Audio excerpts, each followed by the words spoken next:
Welcome back, my friends. The news today is that Uber has beaten Wall Street estimates as revenue and bookings see double-digit growth. Uber reported fourth quarter results Wednesday that beat analysts' estimates on top and bottom lines. The company's revenue for the quarter was up 15% from the same quarter last year to $9.94 billion. CEO Dara Khosrowshahi said 2023 marked a year of sustainable, profitable growth for Uber as consumer spending continues to shift from retail to services. Lots of analysts and observers have long doubted whether Uber has a business model that can deliver sustainable profitability.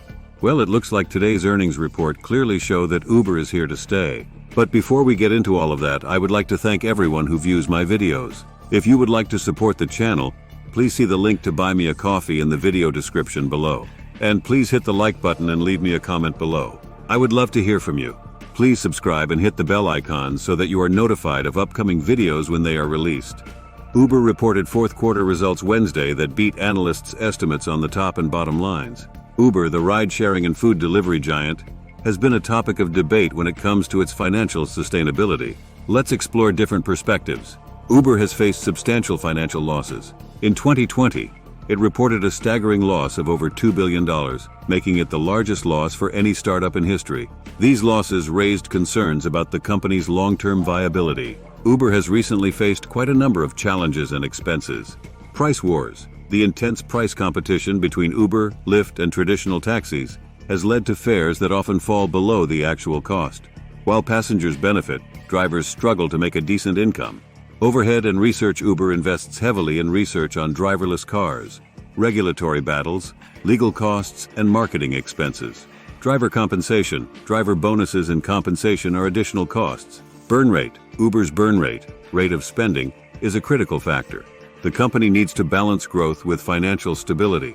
So let's go through some of the details of the quarter's financials. Here's how the company did. Earnings per share, 66 cents versus 17 cents expected by LSEG, formerly known as Refinitiv.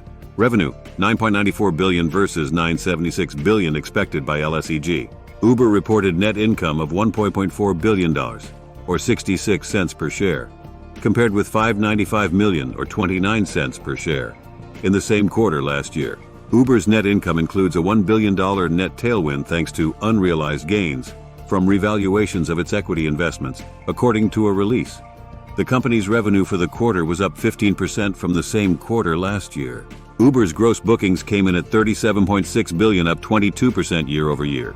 CEO Dara Khosrowshahi said 2023 marked a year of sustainable, profitable growth for Uber, according to a prepared statement. In an interview on Wednesday, he said the continued shift in consumer spending from retail to services has been a boon for the company. We continue to see consumer strength, and especially consumer strength as it relates to services, Khosrowshahi said. People are going out to dinner, they're going out to concerts, sports events, etc. And when people go out and they spend money, or when they want anything delivered to their home, Uber benefits. Uber reported adjusted EBITDA of $128 billion, up 93% year-over-year, which is slightly above the $123 billion expected by analysts polled by a street account. Uber's adjusted EBITDA also came in above the company's guidance of $118 billion to $124 billion. For the first quarter of 2024, Uber said it expects to report gross bookings between $37 billion and $38.5 billion, compared with street account estimates of $37.43 billion.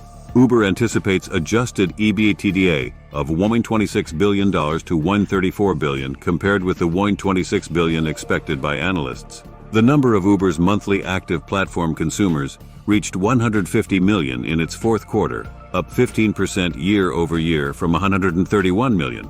There were 2.6 billion trips completed on the platform during the period, up 24% year-over-year. Here's how Uber's largest business segments performed. Mobility, gross bookings, $19.3 billion, up 29% year-over-year. Delivery, gross bookings, $17.0 billion, up 19% year-over-year. Uber's mobility segment reported $5.5 billion in revenue, up 34% from the year earlier, while its delivery segment reported $3.1 billion, up 6% from the year prior. The company's freight business booked $1.28 billion in sales for the quarter, a 17% decline year-over-year. Freight continues to be a sticking point for Uber, since consumers are spending more on services than on shipping goods following the pandemic. Last quarter, Uber's freight business also reported $128 billion in revenue, which marked a 27% decline year over year. We are seeing some glimmers of light in terms of spot freight rates, but it's far too soon to assume the glimmer will turn into a trend, Khosrow Shahi said in his prepared remarks. But here are some recent developments. Profitability. After years of cumulative losses, Uber finally achieved profitability. In the second quarter of 2023, it reported a net income of $394 million, including an unrealized gain from equity investments. Path to profitability. While this is a positive sign, analysts remain cautious. Uber's total losses from 2016 to early 2021 amounted to $25 billion. Achieving sustained profitability remains a challenge. Uber's financial sustainability depends on its ability to navigate these challenges, maintain profitability, and adapt to an ever-evolving market. As the company continues to innovate and adjust its business model, its long-term success remains a closely watched topic. Lots of people have asked who owns Uber stock.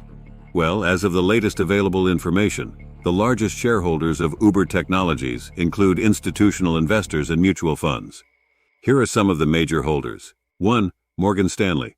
Morgan Stanley holds approximately 6.58% of Uber's shares, valued at around $947 billion. 2. FMR LLC Fidelity. Fidelity, represented by FMR LLC, owns about 6.31% of Uber's shares, with an estimated value of $909 billion. 3. Vanguard Group Inc. Vanguard Group holds approximately 6.04% of Uber's shares, valued at approximately $870 billion. 4. BlackRock Inc. BlackRock owns about 502% of Uber's shares, with an estimated value of $723 billion. 5. J.P. Morgan Chase & Company. J.P. Morgan holds around 4.28% of Uber's shares, valued at approximately $616 billion. Additionally, several mutual funds also have significant holdings in Uber, including the Vanguard Total Stock Market Index Fund, the Growth Fund of America Inc., and the Vanguard Extended Market Index Fund. Keep in mind that ownership percentages can fluctuate due to market dynamics and changes in holdings. But what do you think? Please hit the like button and leave us a comment below. We would love to hear from you. Please subscribe and hit the bell icon so that you are notified of upcoming videos when they are released. Please share this video on social media. And before we end, a word from the sponsor of this video. Today's sponsor is ProWorldNet.com. ProWorldNet.com is a job website specifically dedicated to licensed professions, doctors, including any type of specialty, nurses, and that includes all grades of nurses, lawyers, regardless of area of legal focus, teachers and professors, from kindergarten through graduate school, as well as any kind of job that requires a government license or certification. And ProWorldNet.com also includes short-term gig-type jobs as well. So be sure to check out ProWorldNet.com if you are looking for a job or an employee. Thank you for watching.